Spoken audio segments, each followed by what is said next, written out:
Unlimited success, energy, and confidence. I'm going to share how to get those things. I want to share a story with you. Almost 25 years ago, right after I got my Master's of Science degree in physical therapy, I worked for a center and I was lucky enough to work with Jason Kidd. If you're not a sports person, you might not know who he is. One of the all time best point guards in basketball history, according to many people. Two-time Olympian, played professional sports, right? Basketball, and I had a chance to work with him one on one as a physical therapist. I also have a nutrition degree, so we got a little friendly. I started talking to him. He shared something with me that blew my mind and changed my life. He said, Peter, you'd be shocked at how many of my fellow teammates, other professionals, other professional athletes in the NBA and other sports, do not look at their nutrition. They don't consider their nutrition. I couldn't believe it. I said, why? He goes, I don't know. They don't realize the power, the food that you and I eat, the very next meal we have, has the power to energize us or sap our energy. That was a lesson that Jason Kidd confirmed in me, and I've been talking about it ever since. Look, so many of us are trying to do great things, whether it's in business, in our personal lives, in our relationship, in our health. We're trying to lose weight, fit into our pants. I always say this, waking up in the morning, fitting it into your pants is a great way to start your day. We're just missing some, and sometimes for all of us, all of the major pieces of the puzzle. So for me, there's three: thoughts, food, and fitness. Those three things. Now, if you think about it, and I've spoken about these so many times, and I keep repeating it because it just it's so incredibly powerful and life-changing. Those three tools and resources, they are overlooked. And people are going, I see this, and I did this myself. They go to seminars, they buy self-help books, they download software programs, they join mentorships and programs and how to get rich and et cetera, et cetera, et cetera, how to lose weight. Thoughts, food, fitness. Let's start with food. Like Jason Kidd said, why would you leave it to chance? You want unlimited energy. You want focus. You want to be able to look into the eyes of the person that you're either trying to sell something to. And when I say sell, I mean trying to convince them of why working with you or buying your product or signing up with you or investing in you is one of the best decisions they could possibly make. Imagine going into that meeting with the confidence, the power, the focus. And one of those ways is the very next thing you choose to eat. Because now this is common sense. You may or may not be aware of this. I'm going to use bread as an example. Most of us are sensitive to gluten. That means that's the protein in bread. And the reason I choose bread is it's one of the oldest forms of cooking that we've ever done, right? So we can go right to an apple or spinach. That's natural. We grow that. We eat it. There's a health benefit. Bread is one of the first processed foods, technically, but it has sustained human beings for centuries.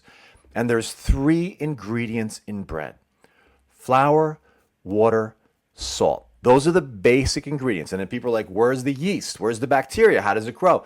The yeast and the bacteria are in the flour, in the air, in the water. They go and they create, if you've ever made bread, sourdough bread, it's an incredible process. I've made sourdough bread for the past 15 years. I'm always shocked and amazed. Three ingredients transformed to give you this unbelievable food. Now, the problem with bread today is it's not three ingredients. It's 10, 15, 20, 25 ingredients. Look, if you have bread in your house right now, or if you're at the supermarket, you're at the grocery store, look at the label of your bread. If it has more than 3 to 5 ingredients, you want to question, is that still bread? Because here's what happens. And bread is a representative food of every processed food, okay? So you eat real bread, sourdough bread. Your body digests it. It starts to digest it. As soon as you take a bite, your salivary amylase, the enzyme, starts to break it down, digest carbohydrates. It goes into your blood, gets broken down, and it is used as energy. Food, first and foremost, is energy. It is rebuilding your body. It's building your body back up. Now, I know we've attached pleasure to food, and there's nothing wrong with that. So many people have said to me, Peter, I love food too much to give it up. That is such an untrue statement because you can love food and not have to give it up if you just make the choices that are better for you, that are still delicious, right? You've had, I hope you've had, I hope your children have had incredible, delicious, freshly baked bread by passionate bakers, people who love what they do. It's going to taste even better then, right? You know how delicious it is. The crust is crisp. It's dark brown. It's burnished, depending on the type of bread. The crumb is light and airy and almost creamy and sweet, you could say, without any added sugar. That's because they're using the best possible ingredients made with love, made over time. That bread, when you and I consume it, is going to be healthier. And if that bread is made with flour that's imported from another part of the world, not from the United States, because unfortunately most of the wheat here is hybridized or changed or modified in some way to have massive amounts of gluten so that they could make bread rise more, sell more bread. That's a profit thing, and unfortunately it has made bread unhealthy. Do you see where I'm going with this? Such a simple thing like bread that if you buy good quality, the best quality, if you have a local bakery, man, go into that bakery, talk to that baker, ask him what he's using. If you want to make it from scratch, send me an email. I'll share my sourdough recipe with you. That is absolutely incredible. It's going to take you 3 days to make it, but it is the best bread you will ever eat. And I don't just say that because it's me. I got this recipe from Michael Pollan, who wrote it in one of his books, who got it from Chad Robertson, James Beard award-winning baker. All of this information is free to us. That's what I love about it too. Being healthy is not that difficult. You don't have to pay a lot of money for it. The information is there. The problem is, or the challenge is, the media is so loud. The food companies are so loud with their advertising and their distractions that it might be stopping you from finding the best food on the planet. Homemade or bread made passionately, like I'm describing, when you eat it, your body will be able to digest it.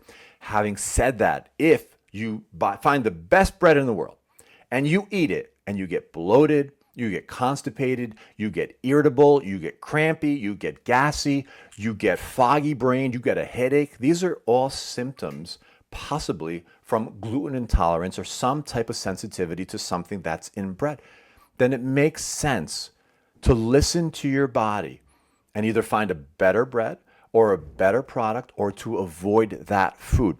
Here's another classic example. I have people that I love in my life.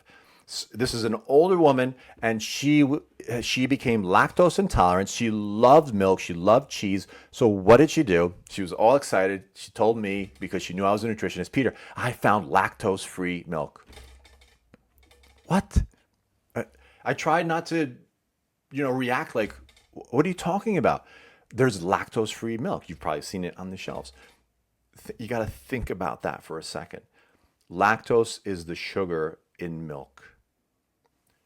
You're going to now consume a product where one of the prime components of it has been extracted. The next question is, or the first question is, why would I eat that? It's a modified food. And how did they extract? How did they take the sugar out of the milk?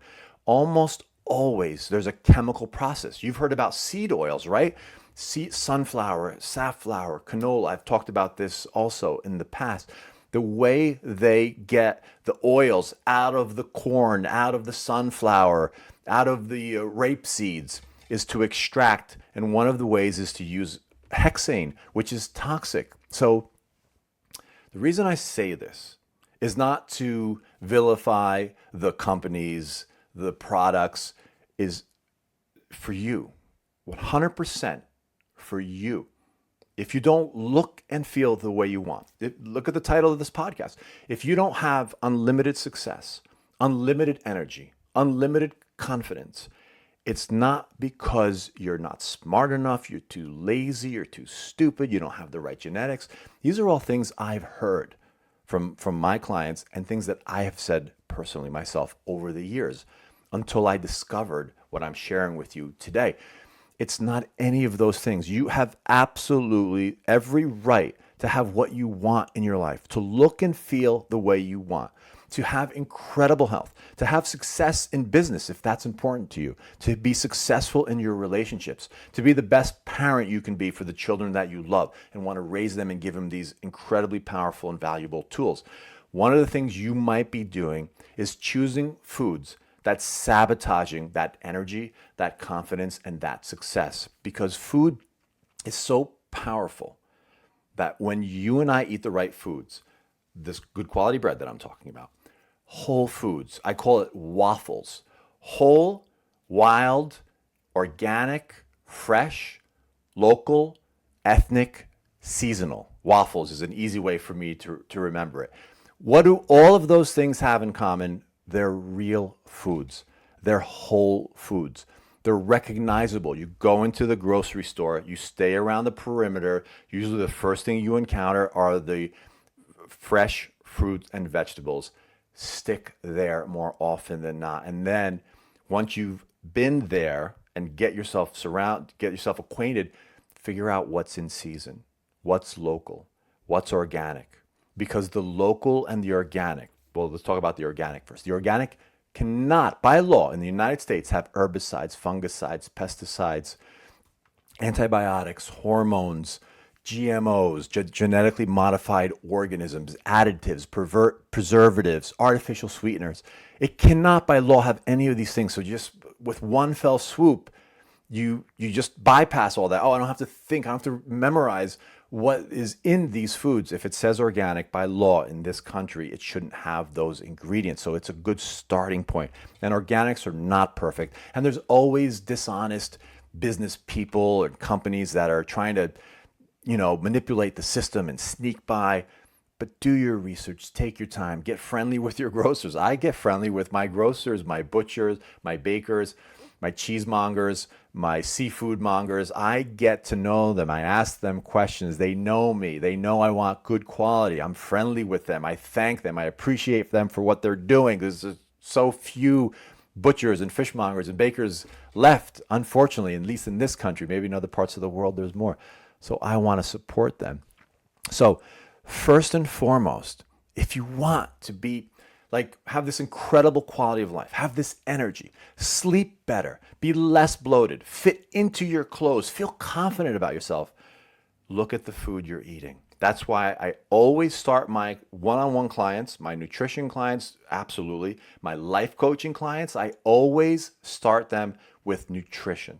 Because we can set business goals, right? We can set relationship goals with them if they're eating foods that are causing them to become irritable, to shut off the thinking part of the brain, to increase their anxiety. Processed foods can increase anxiety because we can't digest in the gut. The gut is intimately related with the brain.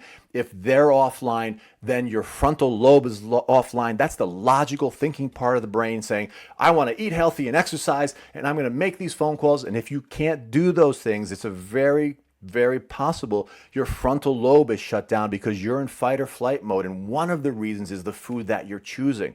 Think about the power in that. The other thing about those three things, food, fitness, and thoughts, you and I have complete control over them.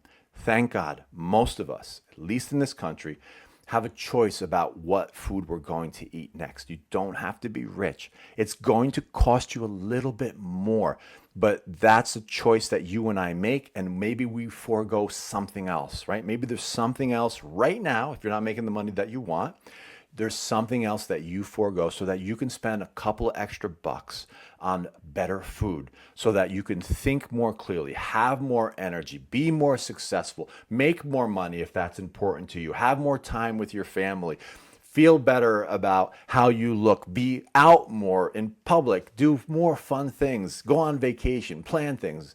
You see how it starts with the food that you and I eat.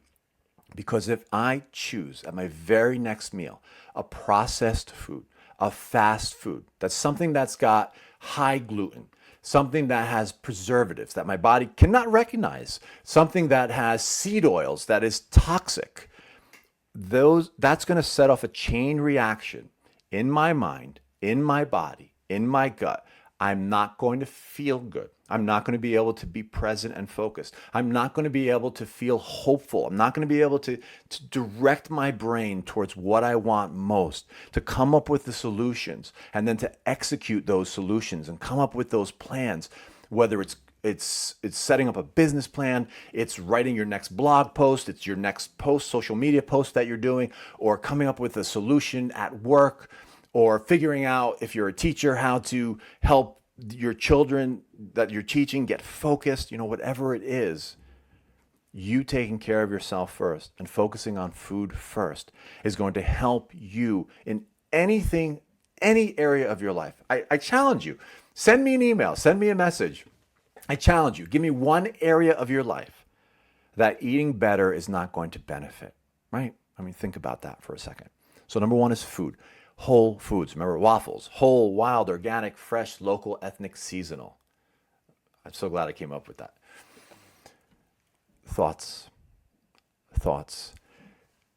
Be mindful consistently.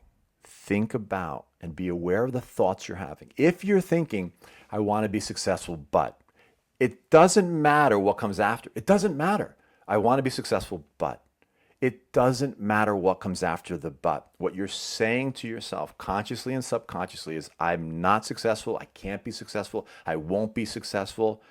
That's all the brain is hearing. And don't get me wrong, I still am challenged with this, but more and more and more, I'm able to catch myself, and quicker and quicker and quicker. And this happens to my clients.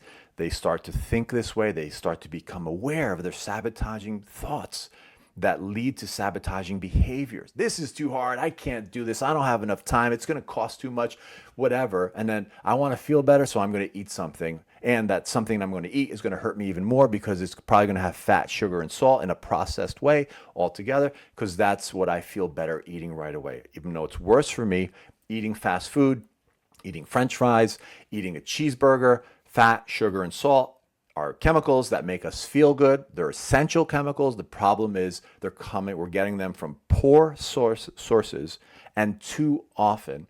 And so that we end up feeling worse, more sick, more bloated, more in pain, right? Literally eating poor food causes more knee pain, neck pain, back pain, shoulder pain, whatever pain you have. Eating poor food is going to cause inflammation. Inflammation is the cause of that pain. You're going to feel more pain. Your doctor is going to give you more drugs, most likely. And those drugs are supposed to mask the symptoms, but they never get to the source of the problem. So you're never really getting healthy. You're never getting healthy. You're never curing what's causing the knee problem. You're never curing what's causing the shoulder problem. Even if you have surgery, there is a reason why your knee became arthritic, became painful. There is a reason why your neck and back hurt. Even if you have surgery. I've seen this as a physical therapist for 25 years. People get neck and back and shoulder and hip surgeries, and they still have pain. The pain goes to somewhere else. It goes above or below the area that you've had surgery. It goes to another joint. Why? Because you're still doing the things in your life that cause the pain to begin with. And one of those things is food. You get it? This is not a judgment. This is a, oh my God moment. Like, wow, I really have to start eating healthier, and not just to lose weight. I want these things in my life. And if I align with the right foods, I'll get these things. Okay, so that's food again. It's going to keep coming up. I can't help it. I am a foodie. I love to eat. Thoughts. So be mindful. My next blog post or podcast that I'm going to do is about how to get your boss to appreciate you. Now, how do you do that? You don't. You get yourself to appreciate yourself. You cannot control anyone else. You know that. You might do the most amazing job that has ever been done in your job, and your boss might still not appreciate you, or might acknowledge what you're doing, but might not give you the credit. You can't control that person. What you can control is yourself and the thoughts that you have about yourself. And you can say to yourself, I have done the best job I possibly can. My boss, my manager, my company still doesn't appreciate me. That's a moment when you can reflect and say, is it time for me to move on? Is it time for me to start my own business? Is it time for me to go in a different direction? Is it time for me to sit and have a conversation with my boss, my manager, my company? One of the number one complaints with corporate people working in corporate world, is feeling unappreciated. Another number one or number two complaint is lack of communication. So why don't you do the things that you want? Why don't you give yourself the acknowledgement? Hey, I'm doing a great job. I'm doing my best. I'm still not getting appreciated. So go to number two, communication. Ask to sit down with your boss in a respectful way. Ask, what do you expect of me?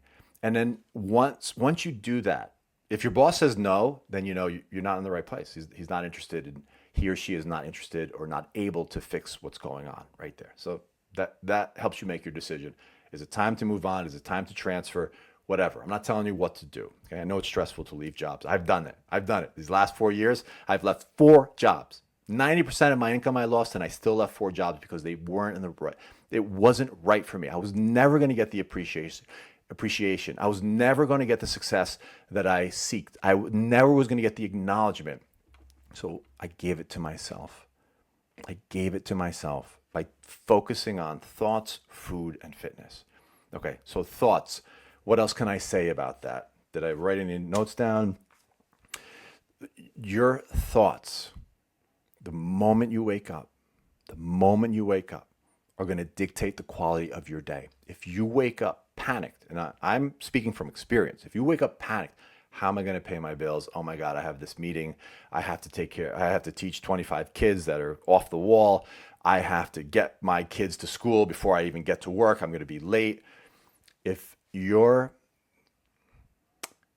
brain is overwhelmed with those thoughts, and those thoughts are negative, they're so hard. Am I going to do this? Oh my God, I'm up against the 8 ball. I just opened my eyes. I'm so panicked. Am I going to pay my bills? How am I going to help my kid through college? How am I going to help my child with anxiety? These are all things that have gone and go through my head. And that's when I redirect my brain, because I'm in control. I control my thoughts. Here's the other thing. Here's the other connection. Because I ate well yesterday, the night before, and I exercised, it's more likely that I have less anxiety. So my brain is more online. And so I could think rationally and say, Peter, you've overcome these obstacles before. You always make it. At the end of the month, you always figure it out. It's never not happened. So I'm going to go on that. And then I'm going to direct my thoughts towards what I can do right now. I can be present with my children. I can make them a healthy lunch. I can send a positive email to my team, to the person I'm going to meet. I can post something positive on social media. I have so many things at my disposal, so many tools for good. I remember when I was doing one of my physical therapy rotations, one of the older PTs was just a stud. He was a great guy, good-looking guy, really confident. He goes, Peter, remember, use your power for good and not evil. I just loved that. It was tongue-in-cheek. It was funny. He used to work with kids, and he used to tell his kids that. And the children that we worked with had disabilities, multiple sclerosis, Down syndrome, cystic fibrosis, like cerebral palsy, like really serious stuff. And these kids were amazing. But anyway, I don't know where I was going with that. But we have so many resources, so many opportunities to think positively, to direct our thoughts, and to say, I'm not going to think about that. Here's something that I do. I grew up, you might know my background. I grew up in a dysfunctional family. My father was a sick man. And I don't say that in a judgmental way. He was just a sick man, physically and mentally. And when I think a certain way, negatively, angry, judgmentally, discriminatorily, if that's a word, I know that's my father's voice in my head. I know he put it there because someone put it in his head. And I don't want it anymore. So I'm not going to listen to that voice. And that comes just from years of therapy and 12-step work. But I'm not trying to discourage you. I'm just saying there's work to be done here. But focus on these 3 things and you'll start that process. Okay? So I don't want to think that way. That's not who I am. I want to help. I want to do good. I want to have fun. I want to look and feel amazing doing it. I want to have a great relationship with my girlfriend. I want to have the best relationship with my kids. I want to be a positive role model for them. I want to be here for them as long as I possibly can. Like literally, I want to be as strong, as healthy as I possibly can for my children, just to be here, to help them, to assist them, to play with them, to have fun with them. And then their children, and maybe their children's children, who knows, and their partners and their spouses and their families that they're going to acquire. I want that. And I know that thoughts, food, and fitness are going to get me that more than anything else in the world. Supplements just popped into my head. We don't have time to talk about that. But I'm telling you, as a nutritionist for 30 years, I've never ever seen a human being. This has never happened. I've never seen a human being, 30 years as a nutritionist, get healthy from supplements. They get healthy because they decide to get healthy. They might take supplements, but they also start eating healthier and they exercise. Those two things. And then if they just think a certain way, they're going to hit it out of, they're going to be movie stars. They're going to hit it out of the park. Okay? Food, go right to the food. Go right to the thoughts. Control the thoughts. Write them down. Write down your thoughts for one day. You'll be shocked at how many negative things you tell yourself that you would tell your kids. Don't talk to yourself. You're not lazy. You're not a loser. You're not stupid. These are things that I have said to myself.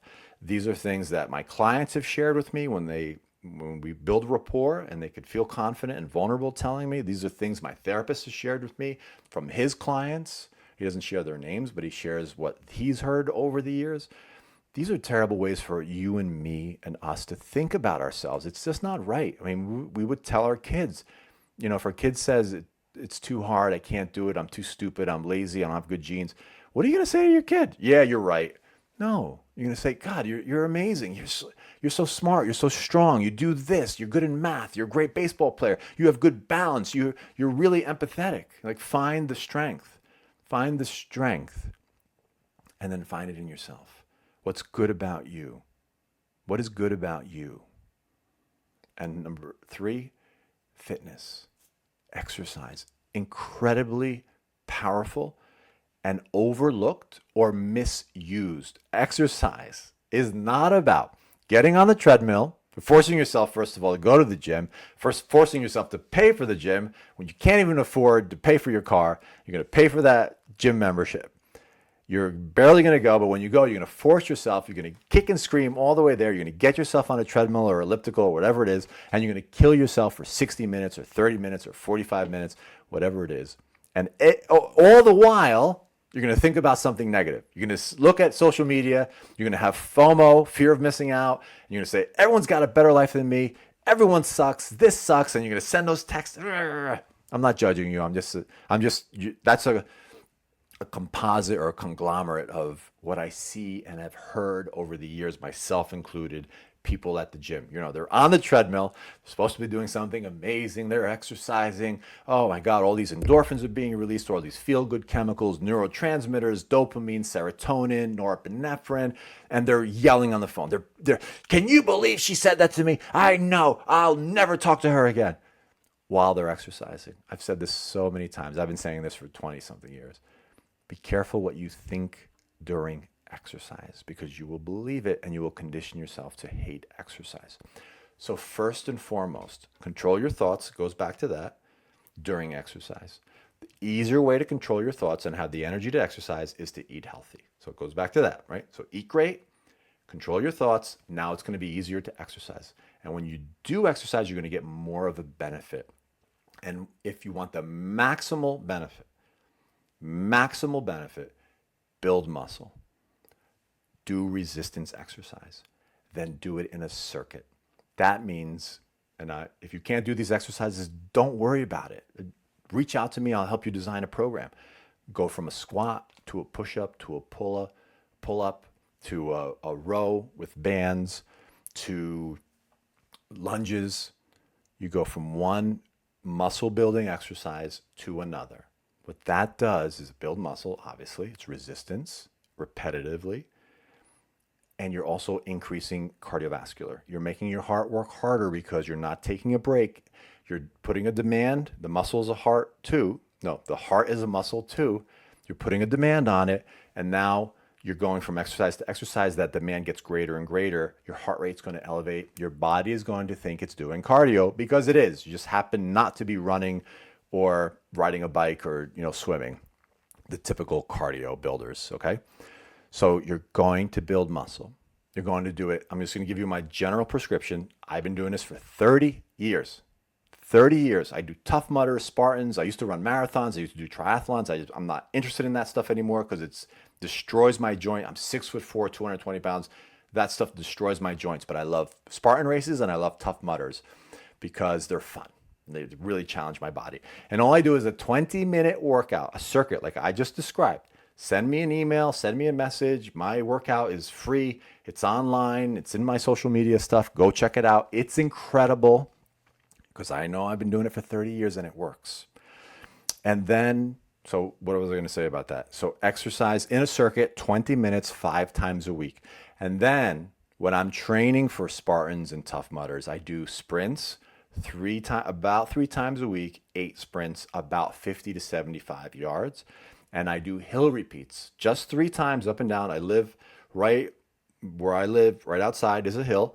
I just run up it and then walk down, run up it 3 times. And I'll just share another secret of exercise because I'm directing my thoughts. I'm not thinking about, oh my God, I can't wait till this is over. This is the worst. It sucks. I'm thinking the first time up, I'm grateful. Thank you, God. Thank you for letting me live here. Thank you for my children. Thank you for helping me take care of myself. Thank you for the confidence. Thank you for the energy. Entire way up, I direct my mind towards gratitude. I want to be grateful because that's helped me appreciate. My life is really great right now. I don't need to wait for anything to be happy. I could be happy right now. And you'll find it. If you look, if you're grateful, you'll find it. The second time up is I want to give my love and energy to the world. I literally say, God, send this energy out. I think about my 3 children, my girlfriend, my landlord, my friends, people that cut me off on the highway, people that in the media that are saying hurtful and hateful things. I'm literally sending out my love and power to them because I know deep down, this is my personal opinion, there's goodness in all of us, and I know there's more goodness than not. So I'm sending that energy, I'm sending that power. When I'm exercising, think about that concept, right? Instead of bitching and moaning and complaining and my legs hurt, which is things I used to think about, I'm literally getting more powerful and then sharing that power with you. That for me is just a beautiful thing and makes sense. And then the last time up the hill, I'm saying, God, send me people ready to change. Either work with me or just to be friends or to connect on social media or hire me to go speak at their company or speak at their school. Send those people to me that are like-minded like me, that want to look and feel amazing, have fun doing it. They want to tap into their best self and then use that to make some change in the world, to do something in the world that's of benefit. So those are the 3 tools. They will never let you down. They will give you unlimited success, whatever your definition of success is. It doesn't have to just be money.